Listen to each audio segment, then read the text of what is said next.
The morning had a particular kind of quiet that Daniel Marsh had learned to distrust. Not the absence of sound. Nora generated enough noise for 3 people before 7 in the morning, but the absence of weight.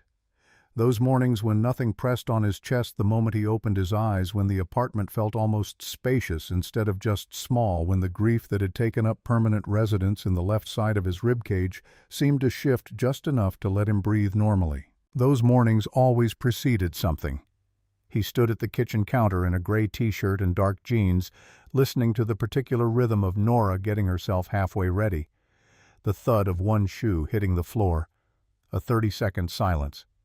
The thud of the second shoe, which for reasons he had never successfully investigated, always took longer than the first. He had mapped the acoustics of her morning routine so completely that he could tell exactly where she was in the apartment without moving from this spot. The coffee maker finished its cycle. He poured one mug, held it with both hands, and looked at the second mug he had already set out on the counter beside it. He did this every morning without thinking. 2 mugs, 2 places, the muscle memory of a life that no longer existed. He picked up the second mug, opened the cabinet, put it back. 3 years, and the habit still had not broken. He wasn't sure he wanted it to. Nora appeared in the kitchen doorway wearing one shoe and carrying the other, her dark hair everywhere at once, her school uniform already somehow wrinkled despite having been laid out flat the night before. She studied him with the particular attention of a child who had learned to read her father's silences. "You're thinking about the party tonight?" Not a question. "I'm thinking about your hair." "My hair is fine." She dropped into the chair at the kitchen table and started pulling on her shoe. "Mrs. Dunbar said she'd do my braid before school if you're going to be late." "I won't be late." She looked up at him with an expression that was so precisely her mother's, the slight tilt of the chin, the patience worn like armor, that he had to look back at his coffee. Nora noticed. She always noticed. But she had also learned with a grace that cost her something he tried not to think about, when not to push. She reached into the front pocket of her backpack and produced a folded piece of paper, held it out across the table. He took it, opened it. She had drawn 2 figures in crayon, a tall one and a small one standing in front of what appeared to be either a stage or a very large piece of toast. Below the figures, in the careful capital letters she used when something mattered, she had written, "Seat number 1, reserved for Daddy." Something moved through his chest, slow and specific. "For tonight," she said unnecessarily. "So you don't forget which seat." "I know which seat. You forgot last time. Last time there were 2 performances and Mrs. Dunbar told me the wrong one. Mrs. Dunbar says you would forget your head if it wasn't attached. Mrs. Dunbar should focus on her own head." Nora grinned the gap from her recently lost tooth, turning the expression slightly piratical. Daniel folded the paper once carefully along its original crease and put it in the front pocket of his jacket. She watched him do it with a satisfaction she tried and failed to hide. He started making her breakfast eggs, not cereal, because she had announced 3 weeks ago that cereal was for people who had given up, and she climbed onto the counter stool and watched him cook with the focused attention she brought to things she was genuinely interested in. She had been asking to learn for months. He kept saying soon. He wasn't sure what he was waiting for. "Daddy." "If helping someone hurts you, do you still help them?" He turned from the stove. She was looking at the counter, tracing a scratch in the surface with her fingertip, her expression carefully casual in the way that meant she had been thinking about this for a while. "Where did that come from?" "Nowhere. Mrs. Dunbar said it. She was talking about Mr. Dunbar and the thing with the neighbor's tree." A pause. She said, "That's how you know who a person really is, whether they help even when it costs them something." He turned back to the eggs. Outside, a car alarm somewhere in the building's parking structure started and stopped. The refrigerator made the small sound it made when the temperature cycled. "I think Mrs. Dunbar is right," he said finally. "But what if it hurts you a lot? Then you still help, and then you figure out how to handle the hurt part." Nora considered this with the gravity she applied to things that seemed important. "Okay," she said in the tone that meant she was storing it away rather than accepting it outright. Then, "Are the eggs done?" He slid them onto her plate. She ate with the focused efficiency of someone who had places to be, and he drank his coffee standing up, and neither of them said anything else about helping or hurting, and the morning continued with its particular dangerous absence of weight. He walked her to school 3 blocks away, her backpack riding high, her commentary continuous and specific, a full accounting of a dispute among her friend group involving a borrowed eraser, a lost permission slip, and what she described as a serious misunderstanding about whose turn it was to feed the class hamster. He listened and responded in the right places, and when she hit the school gate, she turned and pointed at his jacket pocket where the folded paper was. "Front row," she said. "Front row." She turned and ran, becoming immediately absorbed into the stream of children, and he watched until she disappeared through the main doors. He stood on the sidewalk for a moment after in the thin November light with the folded piece of paper in his pocket and the second mug waiting on the counter at home, and the understanding that the front row was exactly where he intended to be. He just didn't know yet what the evening had planned for him. The corporate dinner was held at a restaurant downtown that was the kind of place designed to make you feel underdressed regardless of what you wore. Dark wood low lighting, the hush of carpeting thick enough to muffle consequences. Daniel arrived at 6:45, nodded at people he recognized from the 3rd floor, found his assigned seat near the middle of the long table, not close enough to the senior leadership to matter, not far enough to be invisible, and settled in with the practiced ease of someone who had been attending these events long enough to know exactly which conversations to join and which to admire from a safe distance. He checked his watch. 3 hours until Nora's performance. Realistically, given the location, he needed to leave by 8:30 to make it comfortably. He had told Mrs. Dunbar to be at the apartment by 6, which she was. He had the route mapped. He had the front row. The room filled gradually around him. Regional directors from Atlanta and Denver, the analytics team, who always arrived in a group and sat together as though there were safety in numbers, the marketing department in their better clothes. The executive table at the far end populated last, which was always the custom. The hierarchy expressed spatially, everyone already seated and present before the people who actually made the decisions walked in. He noticed Claire Weston the moment she entered the room, which was not difficult because she was the kind of person rooms noticed. Not tall exactly, but carrying herself with the particular uprightness of someone who had spent years making sure the first thing a room understood about her was that she knew her own worth. Dark blazer, simple jewelry, nothing that called attention to itself. She had moved to Chicago 6 weeks ago to take over the fintech division, and Daniel had seen her exactly twice in that time, once at an all-hands meeting where she spoke with the precise, unhurried confidence of someone who had stopped needing to prove herself, and once in the elevator where she had been looking at her phone, and he had been invisible, which was fine. She took her seat at the executive table, exchanged brief words with the CFO on her left, and then looked briefly across the room with the expression of someone conducting a rapid environmental assessment. Her gaze moved across the tables without stopping, and when it passed over Daniel, he had the specific sensation of not being seen, which was also fine. The dinner proceeded.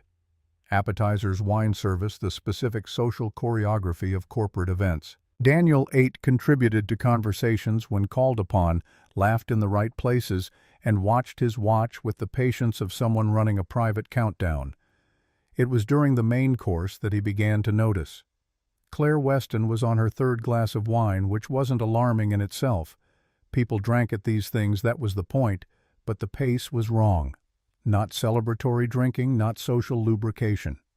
The kind of drinking that has somewhere specific it's trying to get. Her conversations at the executive table were still precise, still controlled, but there was something effortful about the control in a way there hadn't been 2 hours ago. He looked around the room. The CFO was deep in conversation with the head of product, fully absorbed. The other executives had drifted into their own clusters. The people who might have been paying attention to Claire Weston were all with the reliable cowardice of large organizations paying attention to something else. Daniel checked his watch. 7:50. 90 minutes until the performance. He told himself it wasn't his problem. He told himself that Claire Weston was a capable adult who ran a division of 400 people and had presumably managed her own evenings before he arrived in Chicago. He told himself that the power imbalance alone, male subordinate female executive company event, made any intervention a minefield even under the best circumstances. He had been through a version of this once before. He knew exactly how fast a good intention could be reframed into something else. He knew it better than most people in this room knew anything. He looked away, talked to the woman on his left about the analytics rollout, ate the last of his dinner, checked his watch, 8 o'clock. When he looked back at the executive table, Claire's glass was empty again and she was reaching for the bottle, and the small, invisible thing that she was holding together with visible effort seemed to be requiring more effort than it had a moment ago. She set down the bottle and her hand wasn't entirely steady. He thought about Nora's voice that morning, whether they help even when it costs them something.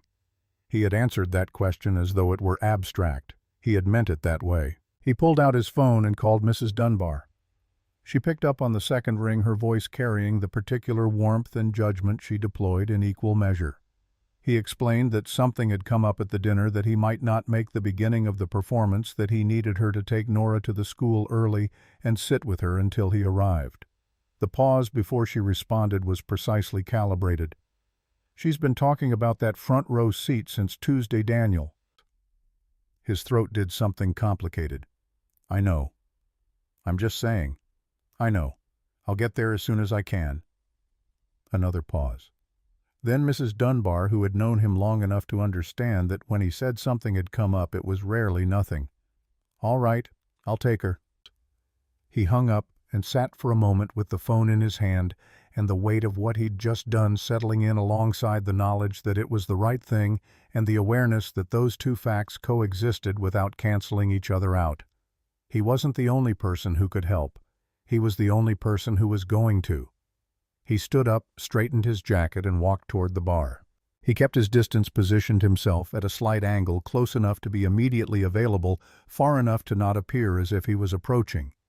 He watched her pour a fifth glass with a carefulness that was the opposite of steady, and then he moved, placing himself beside her with the deliberate casualness of someone who happened to be getting a drink.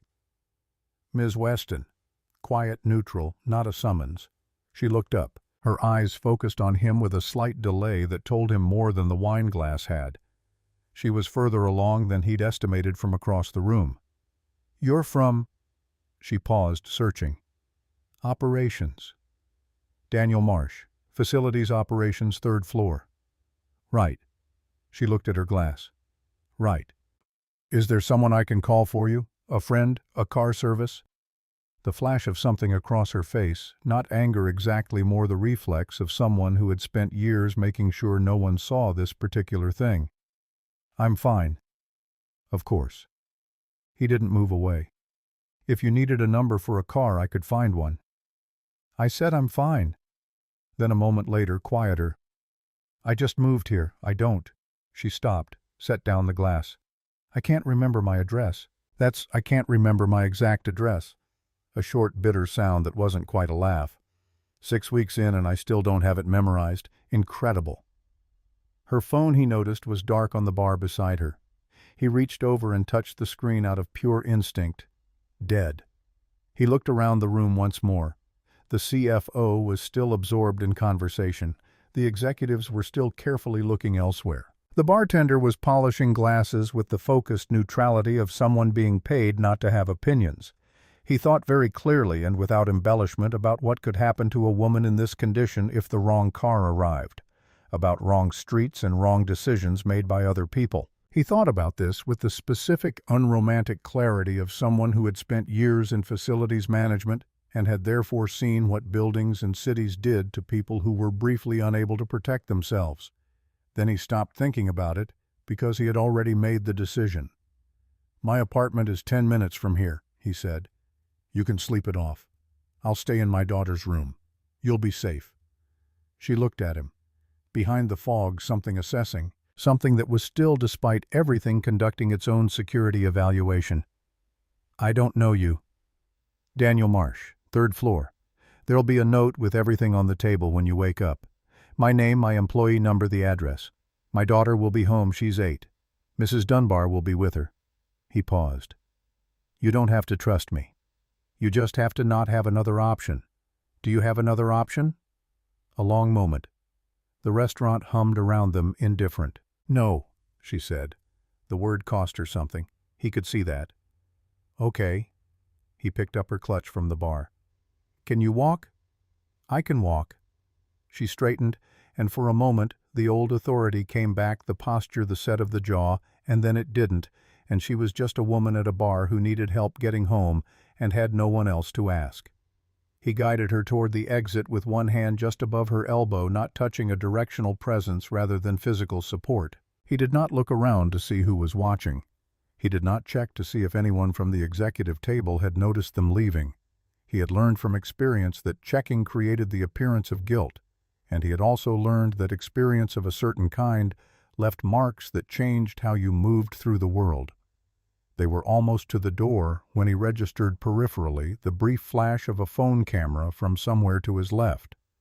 He didn't turn to look. He filed it. He kept walking. Outside, the November air was sharp enough to be useful. He had called a car from the restaurant, his own account, his name, his card, a record that would exist independently of his memory. Claire walked beside him to the curb with the careful concentration of someone navigating in conditions they weren't accustomed to, and he stayed close enough to catch her if she needed it, and far enough to make the distance legible to anyone watching. In the back of the car she was quiet for several blocks, and then she wasn't. He pulled over twice. Both times he got out, opened her door, stood back at a respectful distance while she was sick in the dark at the edge of the road, and when it was done, he handed her the water bottle. He had stopped at a gas station to buy a small errand that would leave a timestamp and a receipt in his jacket pocket, both of which he was registering with a part of his mind that had learned to document as reflex. He handed her the water and looked at the road and said nothing about what had just happened, because there was nothing useful to say about it. At some point, leaning back against the seat with her eyes closed, she said, "I don't want anyone to see me like this." He didn't answer. Not because he didn't have one, but because the sentence was carrying two different weights at once, and he wasn't sure which one she meant, and either way, there was nothing he could offer that wouldn't sound like either a dismissal or a promise. He drove the rest of the way without talking. His apartment building had a parking lot that was well lit by design. He had requested the maintenance on those particular lights personally 6 months ago, after Nora mentioned she didn't like the walk from the car to the lobby at night. The timestamp on the lot's security camera would show the car arriving at 9:47. He noted this, the way he noted the receipt in his pocket and the car service record on his phone. Not paranoia. Architecture. The architecture of the man who had once watched good intentions become evidence of something else and had not forgotten the lesson. He helped her inside, one hand cupping her elbow, minimal functional nothing that could be read as anything other than exactly what it was. They took the elevator. The hallway camera would have them at 9:52. His apartment was dark. Mrs.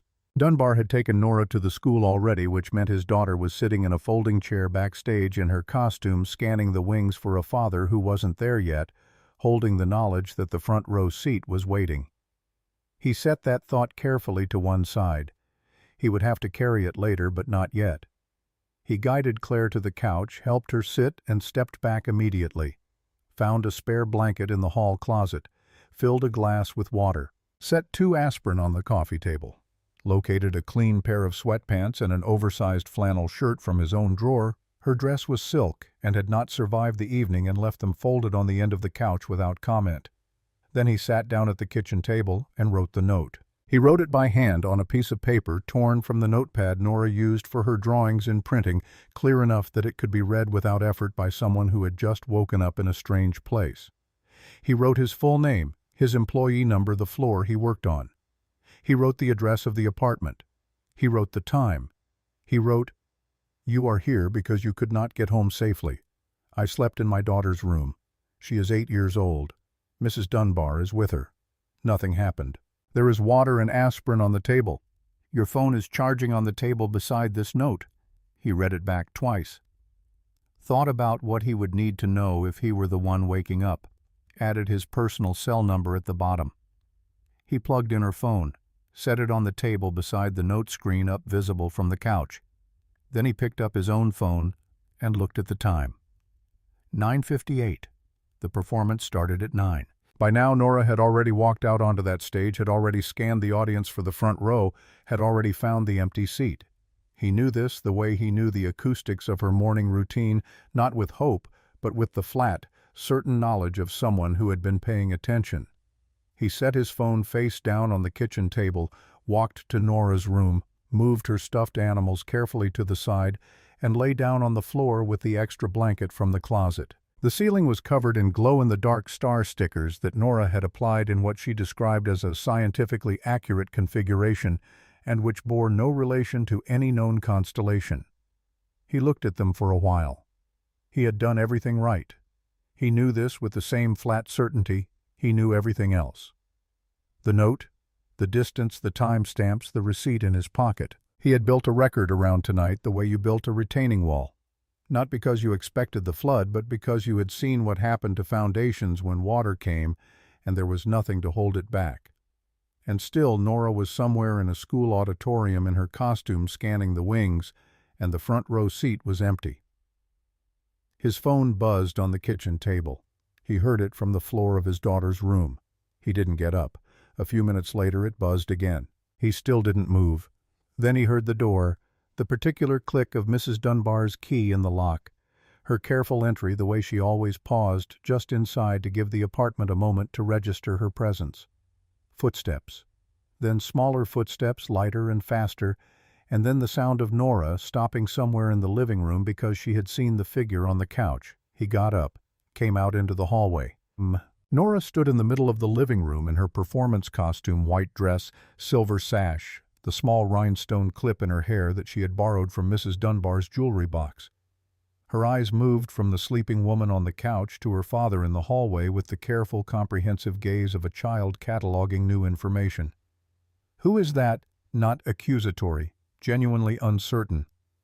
"Someone from work who got sick." He kept his voice low. "She needed somewhere safe to sleep." Nora studied the sleeping woman for another moment. Then she looked back at him, and in her expression he could see her assembling the equation, the empty seat, the front row, the woman on the couch, the performance she had given to an audience that did not include him. He watched her finish the calculation. "You missed my song, Daddy." The words landed precisely where they were aimed. "I know, sweetheart. You said you'd be in the front row." "I know I did." She didn't cry. That was almost harder than if she had the absence of tears. The straightening of her small spine, the way she nodded once like she was filing something away under a category she was still building. She was learning what Daniel had spent 15 years learning, that adults sometimes broke promises for reasons that were real, and that being real didn't make the breaking easier.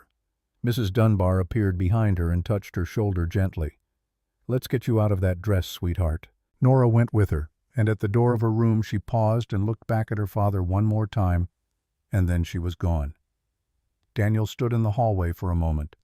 Then he went back into Nora's room, moved the stuffed animals again, lay back down on the floor. The glow-in-the-dark stars pulsed faintly in the dark. He lay there running through every decision he had made in the last 4 hours, checking them the way you checked the load-bearing elements of a structure you were about to walk across. The note, the distance, the timestamps, the record, Mrs. Dunbar as witness, his daughter as unimpeachable evidence of the apartment's real geography that night. Everything was documented. Everything was appropriate. Everything could be accounted for. He lay there and knew with a certainty that had nothing to do with guilt and everything to do with experience that it didn't matter. It didn't matter what he had done. It mattered what she believed when she woke up. His phone buzzed again from the kitchen table. He reached over to the nightstand, Nora's nightstand stickered with cartoon animals and one inexplicable image of a tractor, and picked up his own phone to silence it. The message on the screen was from an unknown number. He looked at it for a long time in the dark. The text was 4 words. "Remember what happened last time." Below it a photograph. Him and a woman outside the parking structure of his old company 3 years ago, a moment he recognized with the specific stomach-dropping clarity of something you have spent years trying to forget. They were standing close but not touching. She had her hand on his arm. The photo captured exactly the second that looked worst in the way that photos of innocent moments always managed to look like evidence of something else. He had helped that colleague to her car after she'd twisted her ankle on a stairwell.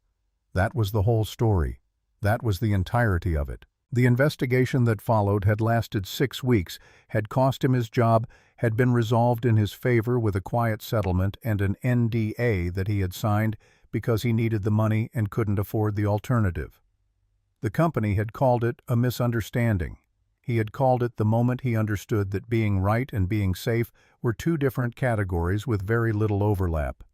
He put the phone face down on Nora's nightstand. Above him, the glow-in-the-dark stars traced their inaccurate constellations, and somewhere in the living room the woman who ran the fintech division slept on his couch in his clothes with no memory of how she had gotten there, and the note he had written waited on the coffee table for morning like a prayer he had composed in advance against a fear he wasn't sure he could name.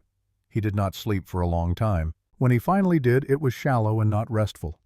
The kind of sleep that keeps one ear open, and when he woke at 5:47 to the pre-dawn gray coming through Nora's window, his first conscious thought was not about the woman in the living room, or the photograph on his phone, or the performance he had missed. His first thought was the note on the coffee table and whether he had written enough and whether it would matter. He already knew the answer. He had known it since the moment he lay down on this floor. But knowing and accepting were separate processes, and he was still working on the second one.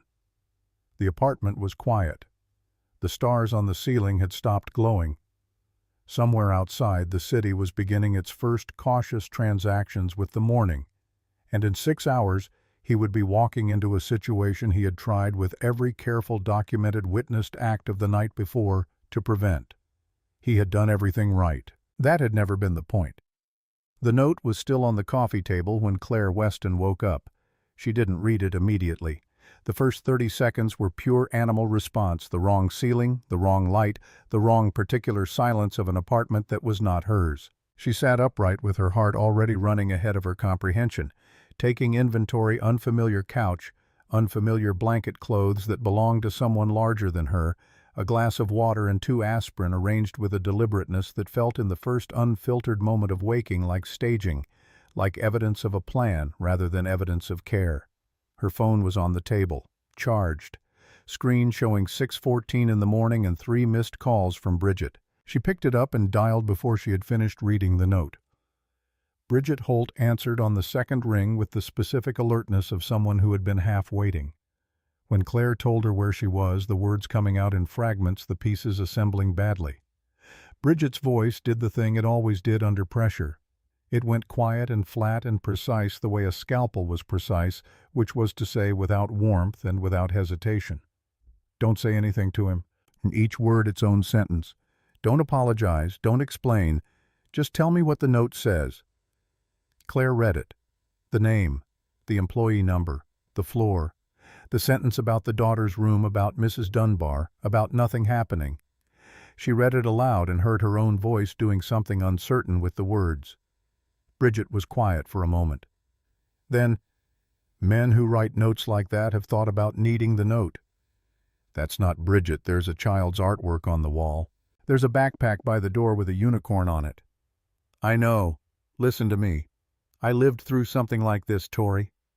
The flatness in Bridget's voice had something else under it now, something that had been kept in a specific place for a long time and was leaking around the edges. I was careful too. I thought I was reading the situation correctly. I thought the details added up. And I waited too long to protect myself, and by then the narrative already existed, and I was playing catch-up inside someone else's version of events. A breath. You don't remember last night. That is not a small thing. That is the entire problem. I remember leaving the restaurant. You remember leaving. What do you remember after that? The silence that followed answered the question more completely than any words would have. Call HR when they open, Bridget continued. Don't frame it as an accusation. Frame it as documentation. You woke up in an employee's apartment with no memory of the night. You are reporting this to ensure proper protocols are followed. That is all. You are not claiming anything you can't support. You are creating a record that shows you reported immediately before any narrative had time to form, without you in it. Claire looked at the note again. The handwriting was even unhurried. The information was complete. She thought about the aspirin, the specific placement of the water glass where she would see it before she saw anything else. From somewhere down the hall a door opened. Small footsteps. And then a child appeared in the hallway, 8 years old. Dark hair still pressed flat on one side from sleep pajamas, with small elephants marching across them in confident rows. She looked at Claire with the direct, uncommitted curiosity of a person who had not yet learned to manage her own expressions. "Are you feeling better?" Her voice carried the careful enunciation of someone who had been taught to speak clearly to adults. "Daddy said you were sick." Claire stood very still. Daniel appeared behind his daughter a moment later. He was wearing the same gray shirt from the night before, his face carrying the particular flatness of someone who had not slept much and was not going to perform having slept much. He looked at Claire the way you looked at a situation you had already modeled multiple outcomes for, not without feeling, but past the point where feeling changed the analysis. "Nora, quiet. Go brush your teeth, please." The child went with one backward glance that catalogued more than it revealed. Daniel stayed where he was. Claire's eyes moved around the apartment in the light she hadn't had when she arrived, the drawings taped to the wall in a child's careful frames, the bookshelf with its family photographs, the small backpack leaning against the door with its unicorn patch worn soft from handling. On the floor beside the couch, folded with geometric precision, a blanket and a pillow. The floor. He had slept on the floor. "Ms. Weston," his voice was low, steady, carrying none of the defensiveness she had been braced for. "I know this looks bad. I know you're scared. Nothing happened last night. You were in no condition to get home. I made a call. That's all this was." The phone in her hand was still warm from the call. Bridget's voice was still in her ear, careful and flat, and born from a wound that had never properly closed. "I need to leave," Claire managed. "I'll call you a car." She waited outside the building in the November morning with her arms folded, wearing clothes that belonged to a man she barely knew. Her silk dress in a plastic bag he had found in the kitchen. When the car arrived, she got in without looking back.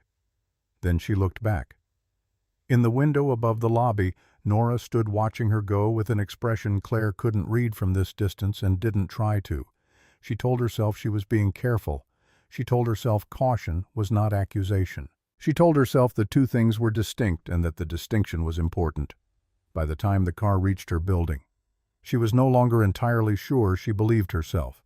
By the time she reached her apartment, she had stopped trying to decide and started trying to act, which was the only mode she fully trusted. She opened her laptop. She started typing. The email arrived in Elliot Graves's inbox at 9:17 on Monday morning, and by 9:45 it had generated a meeting that included 3 department heads, a representative from legal, and a growing file that Elliot was assembling with the methodical attention of a man who had learned that the quality of the documentation was the quality of the company's position. Daniel came in at his usual time, 8:50, stopping at the front desk to sign in, exchanging 12 words with the security officer about the weekend's football results. He took the elevator to the 3rd floor.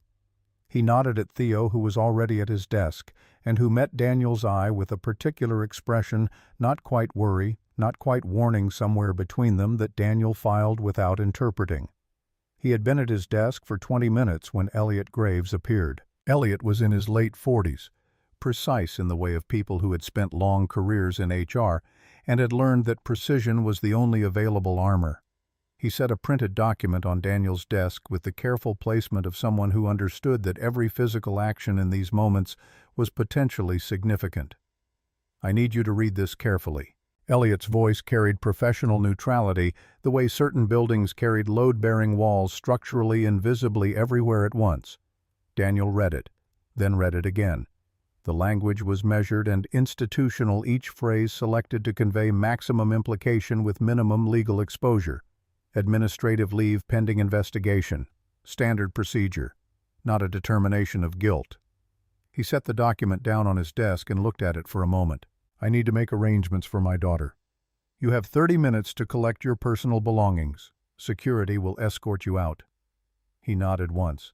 Then, "Am I allowed to know who filed the report?" Elliot's expression didn't move.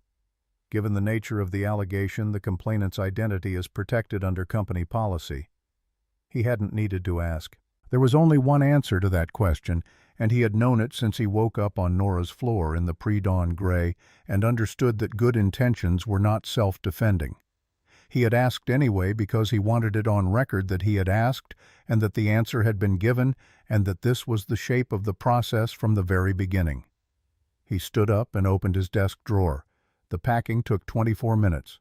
The security officer stationed at a respectful distance watched him work with the careful non-expression of someone following a protocol they hadn't written. Daniel packed Nora's photograph, first the one from her birthday in August, where she was holding a piece of cake with the specific triumph of someone who had been waiting for that moment all year. He packed the mug she had painted for him at summer camp blue and lopsided with a handprint on the side that she had pressed in with a ceremony she refused to explain. He packed the small cactus on the corner of his desk that had survived 3 years of fluorescent lighting and irregular watering through what he could only describe as personal determination. He was putting on his jacket when Theo appeared beside him, moving with the particular speed of someone who had made a decision and was acting before they could unmake it. "Danny." Low close. "I need to tell you something." Daniel looked at him. Theo's jaw was working. He was 41 years old and had played college football and still carried himself like someone who expected the ground to hold, but right now he looked like a man standing on something that had stopped feeling solid. "Friday night, when you were leaving with her, I took a picture." He pushed through the rest before Daniel could respond. "I was being paranoid on your behalf. I wanted you to have something if anyone tried to say something went wrong. I thought I was helping." The silence between them had a specific quality. Not angry exactly, but load-bearing. "Did HR contact you?" Theo's throat moved. "This morning, an hour ago." "And you gave it to them?" Not a question. Theo's face gave him the answer before any words could. Daniel picked up the cardboard box. He thought about saying something and then thought about what there was to say and decided neither of them needed more weight on this particular morning. "It's okay, Theo." "Danny, I mean it. You didn't do anything wrong." He looked at his friend directly. "Neither did I. That's what the investigation is going to find." He said it with more certainty than he felt. He said it because it was true and also because Theo needed to hear it said plainly, and also because if you named the outcome you intended to work toward, you made it slightly more real. He had learned this from Nora, who narrated her own ambitions with the confidence of someone who considered the universe a reasonable negotiating partner. He walked out of the building at 11:32 with the cardboard box under one arm and the knowledge settling in around him like weather. The financial damage came first because it was the most concrete. His overtime hours, which had been padding the gap between his salary and Chicago's rent, disappeared the moment the suspension took effect. His quarterly bonus, 3 months of work, compressed into a number that would have covered Nora's after-school program for the rest of the year, was frozen pending outcome. He had savings. He had been careful with money in the specific way of people who had learned that carefulness was the only reliable safety net available to them. But careful had limits, and careful did not account for indeterminate. He called Mrs. Dunbar that afternoon and explained without explaining. She listened and said she would continue watching Nora at her standard rate for now and they could figure out the rest later. He told her that wasn't necessary. She told him she had known him for 3 years and that she knew what was and wasn't necessary. He didn't argue because he couldn't afford to in both senses of the word. He spent the first week doing the things that needed doing. He gathered every piece of documentation he could locate that touched on Friday night, the car service receipt, the gas station receipt, the timestamp on the call to Mrs. Dunbar, the GPS record from his phone showing the route the text messages he had sent Theo throughout the evening that tracked his movements and his thinking in real time. He organized it into a file on his laptop with the methodical care of a man building a case, because that was what he was doing and pretending otherwise would have been a luxury he couldn't afford. The phone on the corner of his desk, his kitchen desk. Now the apartment, feeling different in the daytime with nowhere else to be, showed no further messages from the unknown number after Friday night. Whoever Warren Stills was in the context of his past was staying quiet, which either meant the initial provocation had served its purpose or meant something else entirely that he couldn't yet see the shape of. He had run through the list of people he had disciplined or let go in the past 3 years, and Warren Stills was not a difficult calculation. The man had been on Daniel's team for 14 months before a pattern of falsified maintenance reports became impossible to attribute to anything other than intention. Daniel had documented it carefully, escalated it through the proper channels, and the termination had proceeded without drama on the surface and apparently with considerably more drama underneath.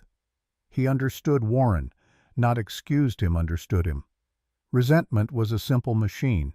You fed it neglect and perceived injustice, and it ran indefinitely. He had encountered it before. He had never been in a position where someone else's resentment had this much leverage on his life. The social damage came second and was harder to quantify. The building's small ecosystem, the third-floor cluster who ate lunch together, the facilities team who ran on a current of informal communication, went quiet around him in the way that indicated the rumor had reached critical mass. He knew this not from direct evidence, but from the way conversations at the grocery store near his building developed odd gaps when someone recognized him, and from the way Theo's texts became shorter and more careful, as though Theo was doing his own version of documentation. He was on his third day at home when Nora came back from school with her jaw set in the specific configuration that meant she was working very hard not to show him something. He waited. He had learned that with Nora, as with most important things, waiting was more productive than asking. She held out for approximately 4 minutes, which was longer than usual. Then, sitting at the kitchen table with her homework open in front of her, "Marcus said you got in trouble at work because of a lady." Daniel set down his coffee. "He said that's why you don't go there anymore." "What did you tell him?" "I told him he was wrong." A pause. "He said his mom told him. He said moms don't lie." The kitchen felt smaller than usual. He sat down across from her and looked at his daughter, who was looking at her homework with the studied neutrality of someone trying to present a question as smaller than it was. Sometimes people hear part of a story and think it's the whole story. He kept his voice level because she was reading his voice more carefully than his words, and he knew it. They're not lying. They just don't know enough. What's the real story? The real story is that I helped someone who needed help, and some people looked at that and misunderstood. Nora was quiet for a moment. Her pencil moved against the page without writing anything. Then, "Are you going to go to jail?" He pulled his chair around so he was sitting beside her, rather than across from her. She let him. He put his arm around her shoulders and felt her lean into him with the particular quality of weight that meant she was actually leaning, not performing it. "No, baby, I'm not going to jail. This is a work problem. It's going to get sorted out."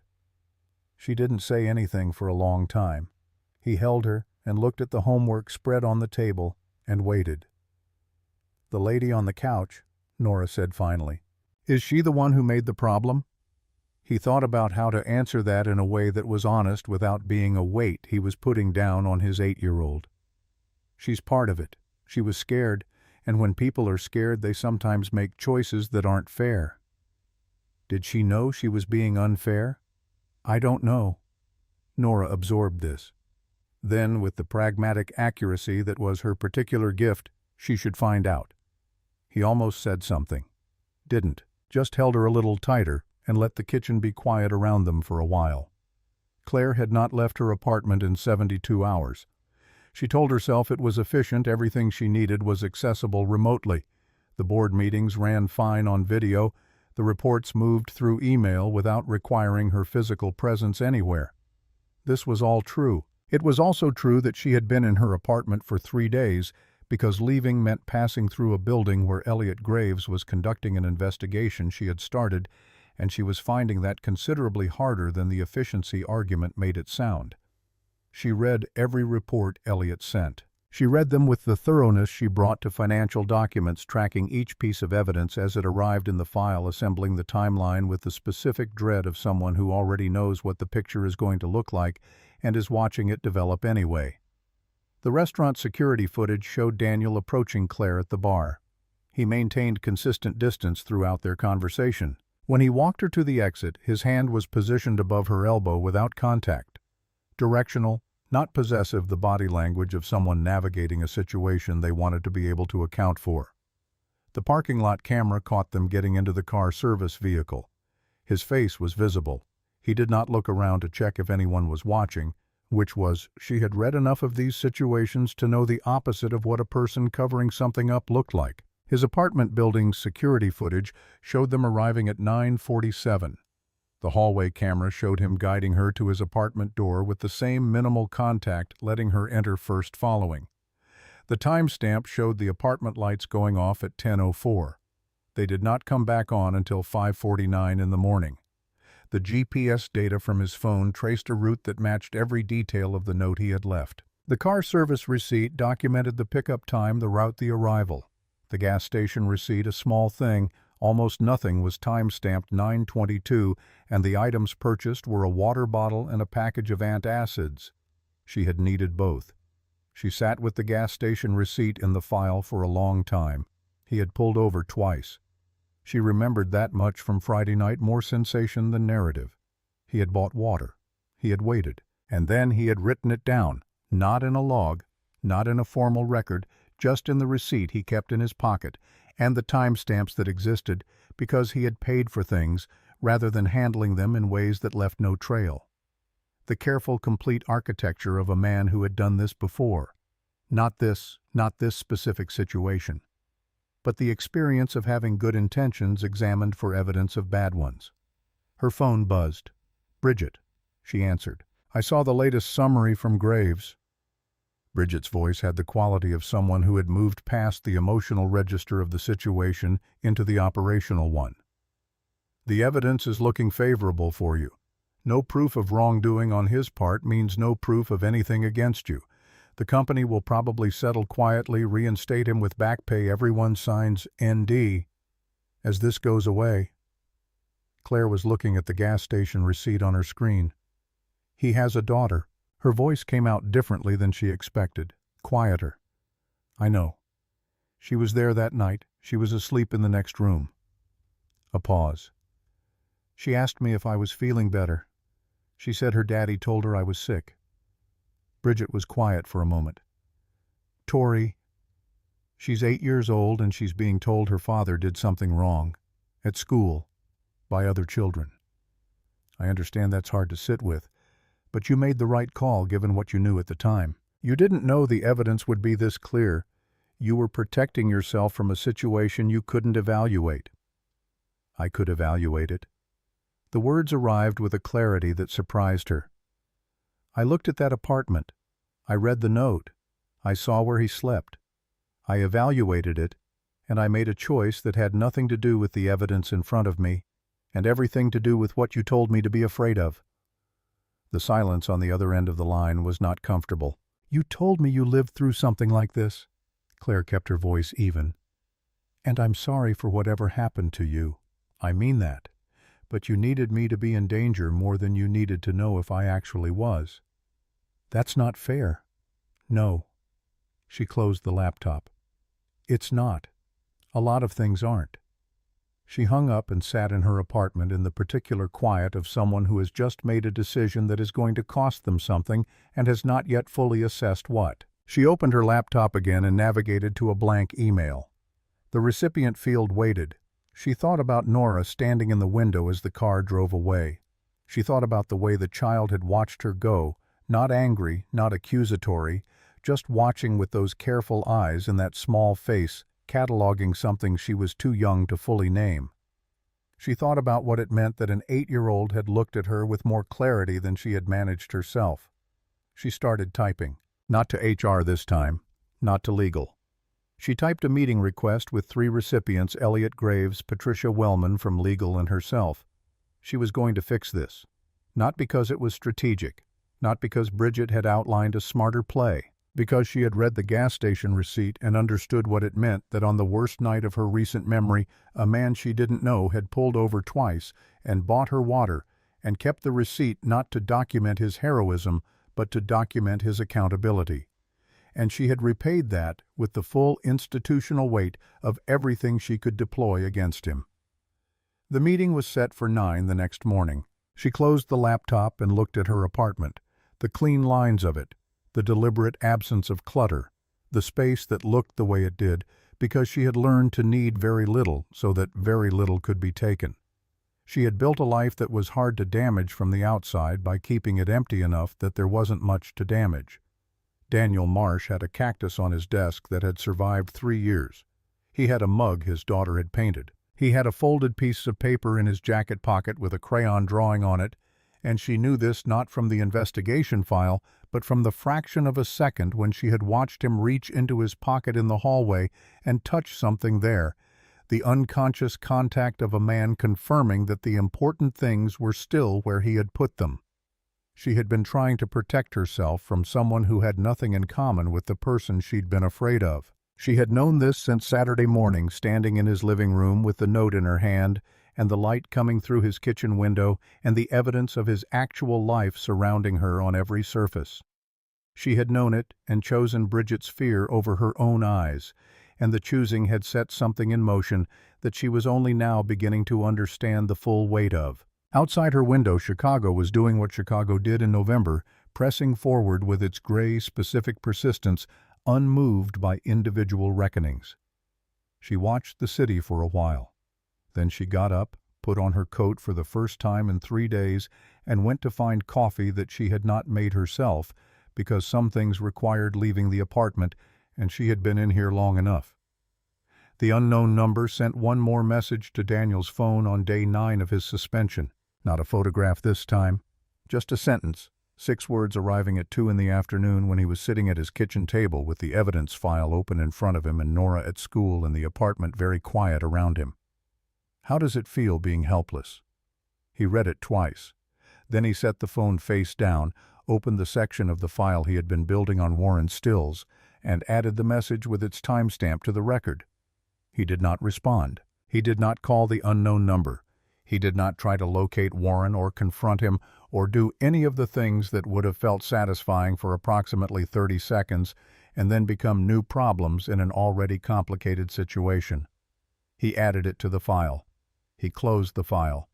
He started making dinner for when Nora came home. The helplessness was real. He was not going to perform his way out of it. He was not going to argue it into being something more manageable. A system was moving at its own pace for its own reasons, and his role in that system right now was to wait with the evidence and the documentation and the flat, certain knowledge of his own innocence which had never felt less like enough and had also never stopped being all he had. He was chopping onions when it occurred to him that he had not yet watched the video Mrs. Dunbar had sent him the night of Nora's performance. It was still on his phone, unopened. He had been waiting for the right moment, some quiet evening, when he could sit with it properly, when he could feel proud instead of guilty when watching Nora sing to an audience that didn't include him wouldn't cost him something he wasn't sure he could afford to spend right now. He kept chopping. He left the video unopened. Some things you carried until you were ready. Some things you put in your pocket and touched in the dark to confirm they were still there and waited for the moment when opening them would feel like receiving something rather than losing it all over again. The onions were a reasonable explanation for the rest.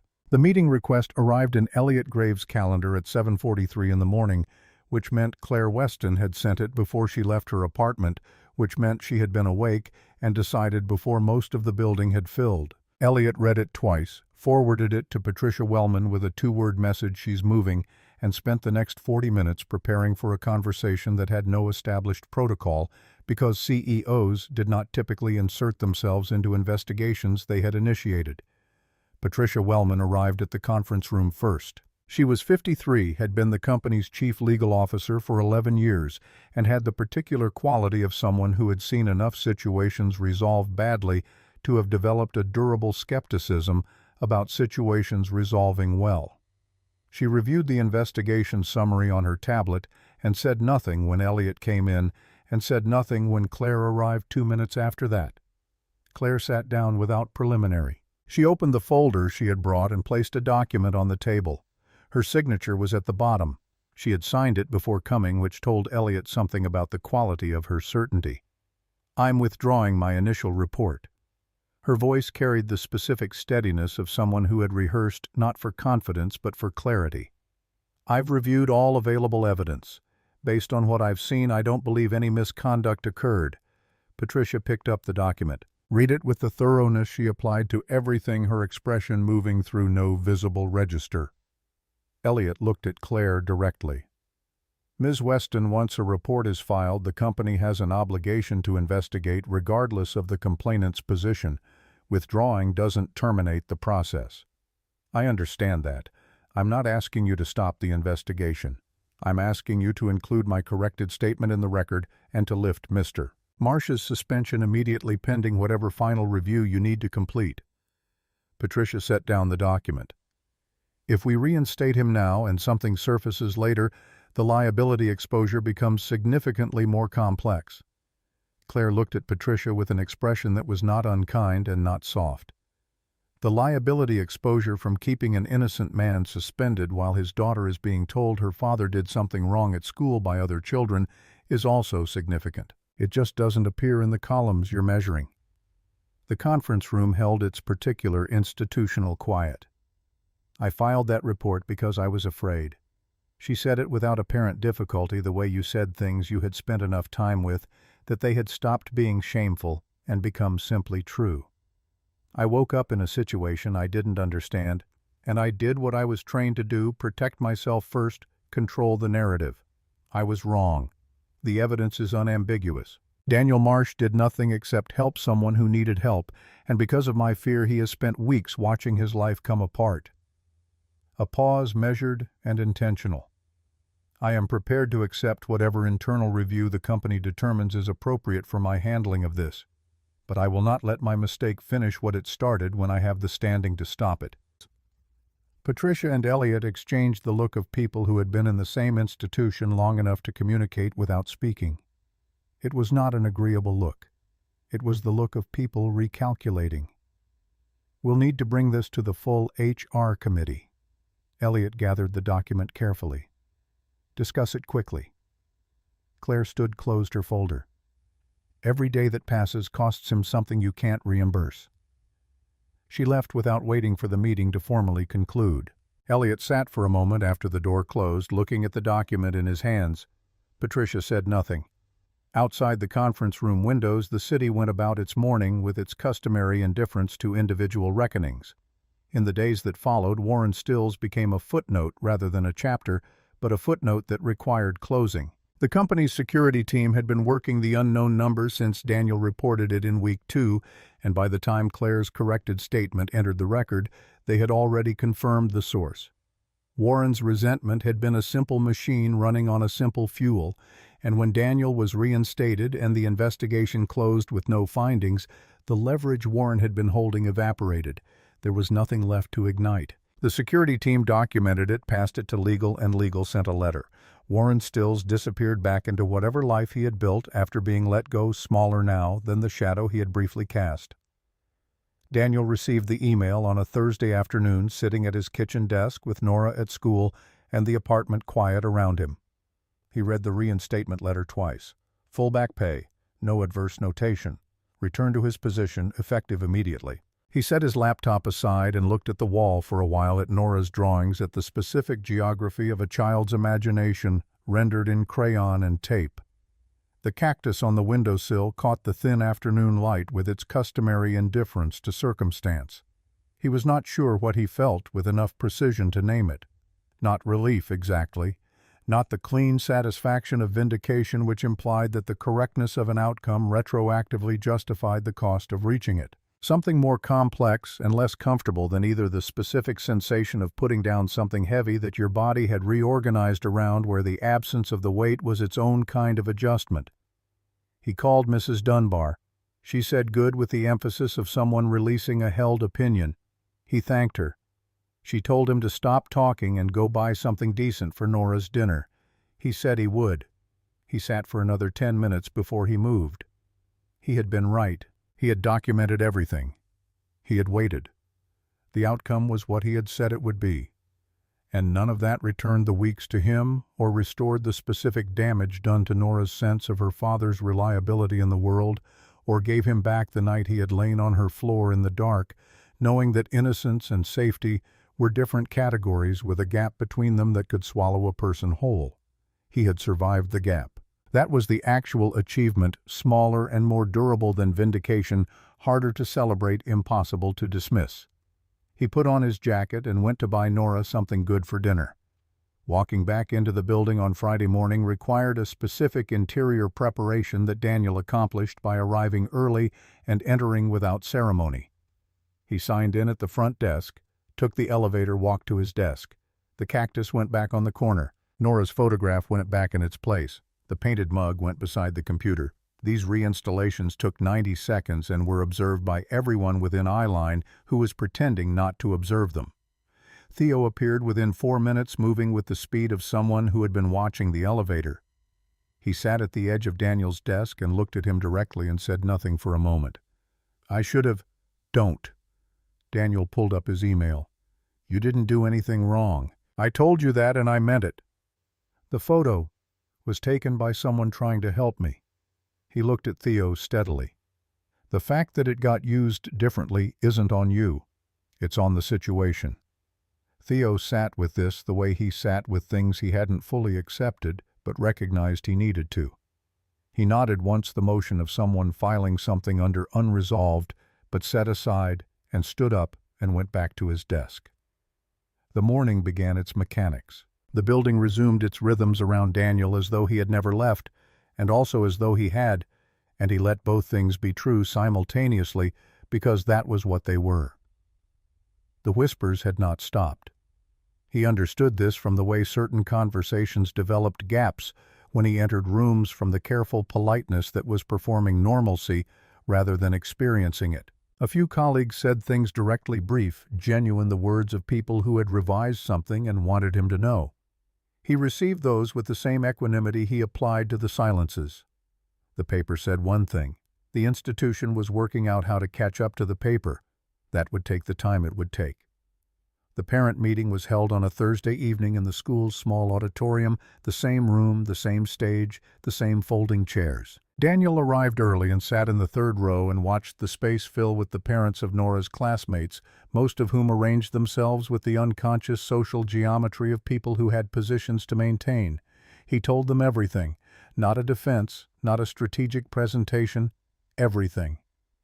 The corporate dinner, Claire at the bar, the decision, the note, the floor of Nora's room, Mrs. Dunbar as witness.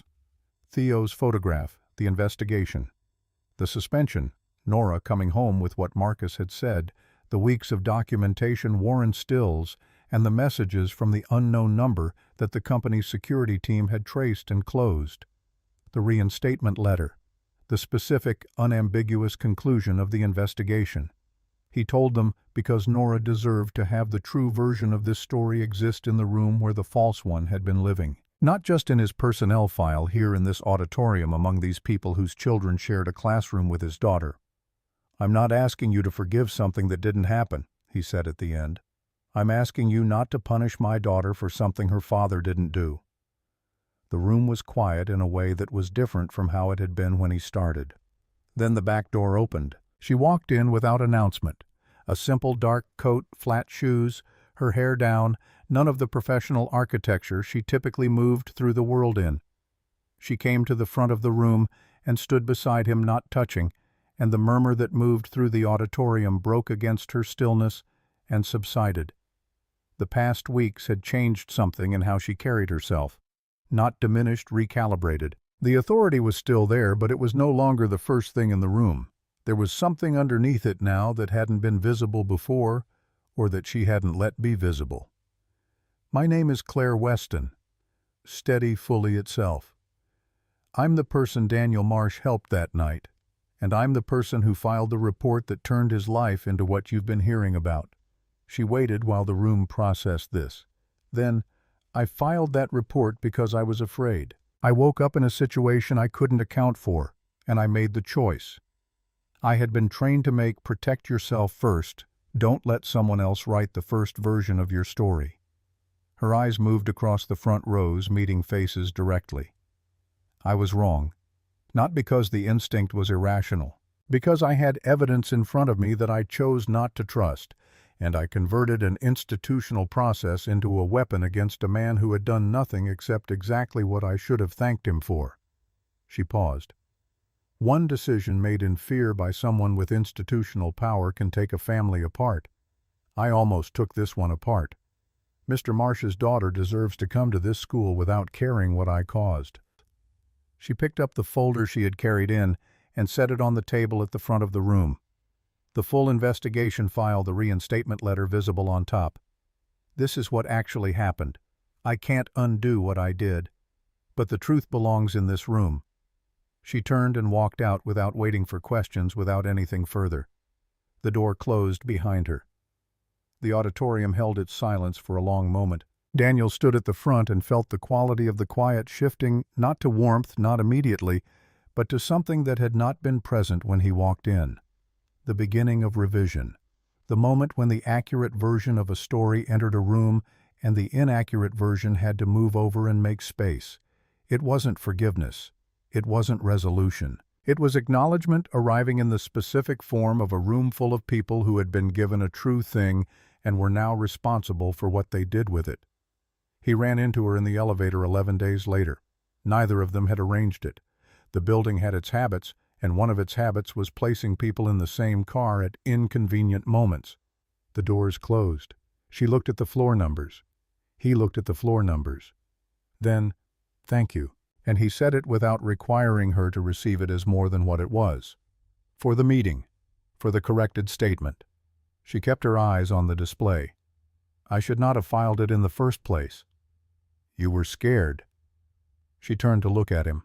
He met her gaze without performance. "That's very generous," her voice carrying something between acknowledgement and skepticism, considering what it cost you. "It's not generous." He thought about how to say the true thing accurately. Fear makes people react in ways they wouldn't choose. What matters is what you do after the fear passes. You did something after it passed. A pause. "That's not nothing." The elevator reached her floor. The doors opened. She stepped out and then stopped, one hand resting against the doorframe, and looked back at him with an expression he couldn't fully decode. Gratitude sitting alongside something harder. The look of someone who had learned something at a price they were still calculating. "Your daughter," she said. "Is she okay?" "She's getting there." He held her gaze. Kids are resilient, especially the ones who have someone showing up for them. She nodded once the motion of someone receiving something they needed to hear for reasons they would sort through privately. She let the door go and walked down the corridor. He watched the doors close. He stood in the empty car as it continued upward and let the conversation settle into its proper proportion. Not a reconciliation, not a friendship forming. Two people who had seen each other at the precise worst moment and had chosen separately and at different costs to move forward from it. The respect between them was cold and specific and real, the kind that got built from difficulty rather than goodwill. And it would probably stay exactly that shape for as long as they worked in the same building. He could live with that. He had learned to distinguish between the outcomes he wanted and the outcomes that were actually available, and to find the floor beneath his feet in the gap between them. The spring concert fell on a Friday evening in early April. Daniel arrived 20 minutes early, walked down the center aisle, and sat in the seat directly in front of the stage. He had Nora's drawing in his jacket pocket, the crayon figures, the careful capitals, the paper worn soft from months of being carried. He had not taken it out and looked at it since November. He had only touched it sometimes in the dark to confirm it was still there. The auditorium filled. He recognized some of the parents from the Thursday meeting. A few met his eyes and nodded the nod of people who had revised something and were indicating it without ceremony. He nodded back. Nora appeared in the lineup of children filing onto the stage and scanned the audience with the focused efficiency of someone looking for a specific face. She found him in approximately 4 seconds. Her expression broke open, not performed, the actual thing, uncontained, the smile of a child who had been carrying uncertainty for months and was setting it down all at once. He raised one hand. Small. Exactly for her. She took her place in the lineup, still smiling, and he watched her shoulders settle into the particular posture of someone who has confirmed the one thing they needed to confirm and can now do what they came to do. The concert proceeded. Her class sang 3 songs. On the second, the high part came, the one she had been practicing, the one she had told him about with the careful understatement of someone who didn't want to seem like they were asking for reassurance. She hit it. Not perfectly, the note arriving with the slight breathiness of someone giving everything available to them, but fully with commitment, the voice of a child who had decided to trust the moment. He watched her face in the half-second after she landed it, the private flicker of recognition that she had done the thing she'd been afraid she couldn't. Nobody else in the auditorium necessarily caught it. It was a small thing, internal, passing across her expression and gone. He caught it because he had been paying attention to Nora's face for 8 years and had learned to read the vocabulary of it. When the children came off the stage into the waiting crowd, Nora moved through the room with purpose and arrived in front of him, and he caught her, and she was entirely herself against him. The full weight, the arms around his neck, the quality of relief that only exists in people who had genuinely considered another outcome. "You came," her voice muffled against his shoulder. "I told you I would." "I know." She pulled back to look at him with the specific assessment she reserved for confirming things she had chosen to believe. "But you really came." He held her face in both hands for a moment, looked at her directly. This close, he could see that the gap in her smile was almost filled, the new tooth nearly complete. The piratical quality almost resolved his daughter becoming the next version of herself, the way she always was, incrementally, and without waiting for him to be ready. "I really came," he said. She held his gaze for one more second, completing whatever internal accounting she was conducting. Then she wriggled free and turned to find her friends, because she was 8 years old and she had done the hard thing, and now she wanted to be 8 years old about it, loudly and among her peers. He watched her go and felt something in his chest complete a circuit that had been open since November. He stayed in his seat while the auditorium emptied around him, not because he needed to, but because he wanted to sit in the room for another minute. The stage was empty now, the lights dimming back to their maintenance level, the folding chairs already being stacked at the edges by a custodian working with quiet efficiency. This was the same room where Nora had stood in November and scanned the front row and found it empty. The same stage, the same particular quality of school auditorium air. He sat in it and let it be both things at once, the place where he had failed and the place where he had shown up, because that was what it was, and pretending otherwise would have cost him something he was no longer willing to spend on comfortable fictions. Mrs. Dunbar appeared beside him with Nora's coat and backpack, and a look that conveyed several things without requiring any of them to be spoken. He stood up, took the backpack. "You did right by her," Mrs. Dunbar said. "Not about tonight specifically, about all of it." He didn't answer right away. Then, "I'm still working out whether the right thing and the fair thing are ever the same thing." She considered this with the patience of someone who had been alive long enough to have an informed opinion. "Sometimes," she said. "Not always. But sometimes that's enough." She went to find Nora. He stood alone in the nearly empty auditorium for one more moment. He reached into his jacket pocket and took out the folded drawing, pressed it flat against his palm, the crayon figures slightly faded now, the careful capitals still legible. "Seat number 1, reserved for Daddy."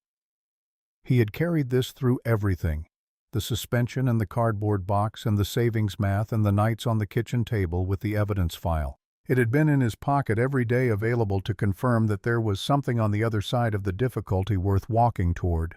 He folded it carefully along its original crease and put it back, not in his wallet this time, in the interior pocket of his jacket, closer where he would feel it when he breathed. He walked out of the auditorium into the April evening, where Nora was already on the sidewalk, demonstrating something enthusiastically to 2 of her friends, her coat half on her performance costume still sparkling faintly under the streetlights. She looked up when she heard him coming and waved with the casual confidence of someone who had confirmed all necessary facts and was now fully occupied with the present. He waved back. The city was doing what it did in April. Tentative warmth, the particular smell of Chicago when it finally decided to stop resisting the season, the streets carrying their ordinary Friday evening weight of people going toward things they wanted. He stood on the sidewalk outside his daughter's school with the drawing against his ribs and the April air on his face, and let the ordinary settle around him like something earned, not the absence of cost. The cost had been real, and some of it was permanent, and he was not going to perform his way to the conclusion that it wasn't. But the ordinary was also real. Nora's voice carrying across the sidewalk, the specific weight of the folded paper against his chest, the evening opening in front of them like something that belonged to them specifically. He had done the right thing. The right thing had required a price he had not budgeted for and could not have fully anticipated. He had paid it. He was still paying some of it in the ways that damage settled into the body and became part of how it moved through the world. He would keep paying it in small ways for a while. And he was standing outside his daughter's spring concert on a Friday in April with the drawing she had made for him still in his pocket, because some things you carried, not because they were light, but because they were worth the weight. Nora finished her conversation with her friends and jogged over to him, her backpack bouncing her coat finally fully on. She fell into step beside him the way she always did, naturally, without negotiation, as though his side were simply where she belonged. "Can we get pancakes?" She looked up at him. "It's 7:30 on a Friday." "That's exactly when pancakes are appropriate." He looked down at her. She looked up at him. The gap in her smile was almost closed, the new tooth nearly in his daughter arriving at her next self whether he was ready or not. "Yeah," he said. "Okay." They walked toward the car together in the April evening, father and daughter, the city going about its ordinary business around them, and Daniel Marsh did not look back at the school or forward at whatever came next. He was here on this sidewalk with this specific person beside him, the front row, exactly where he had promised to be. That was enough. That was, it turned out, the whole answer.